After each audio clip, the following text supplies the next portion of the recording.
Hey everyone, Ravi here from Let's Build It Ravi. So this week, like same as last week, we are putting up the ceiling on the drywall. So I'll just give you things I've changed is I tidied up everything really well from last video. I just wanted to give everything a bit of a tidy, and I have started to put up the ceilings. I also started to mud a little bit because for some reason this one had a big dip. And because I'm working alone, I couldn't and I didn't want to take this board down and find out why the dip was there. I think maybe one of these boards is a bit not good. So unfortunately, sorry, one of these slats are not good. So I'm just trying my best to smooth out the bump so that it's gradual, rather than just like a steep bump, it'll be more gradual. Not perfect, not ideal, mishap. So, mistake I made. Try to not copy that one. The ceilings are still low, and there's still some corners patches that I have to do from last time, so I do have some extra drywall. I have this drywall here that I'll be putting up. Again, I made a mistake. When I measured this, I thought I visualized it correctly when I was going to be putting it up so that the paper faces up.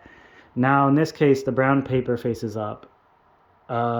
Now I don't think that's like the biggest problem in the world, but I don't know, maybe it's not correct. So I'm gonna have to just double check that one again. Either way, I think brown paper up is fine. I'm gonna be painting the ceiling, or whatever paper up is fine. I'm gonna be painting the ceiling anyways.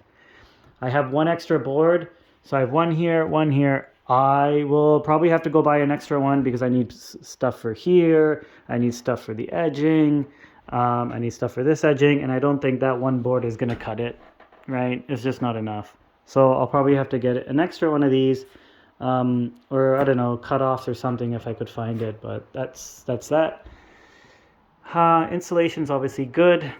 Next week, what the plan is, and then I've been removing the skirting boards to see what's behind, because they weren't in great condition. Yeah, I kept them and saved it, but it just wasn't that great. So I think next week, or even at the end of the day, I'm going to rip out all this carpet and just get the bare floor underneath. And then, and I'll show you how I do that. I'm just going to basically use a knife to cut it into maybe 1 meter sections. And then I'll roll it up and tie it up if I have any string, or I have to go get some string. So that's kind of the plan here. And the idea here is that, if I roll it up and I can put it in those garbage bags maybe instead, if I roll it up and put it in the garbage bags, then I can go take it away. And, the idea here is that then I can flush up these corners.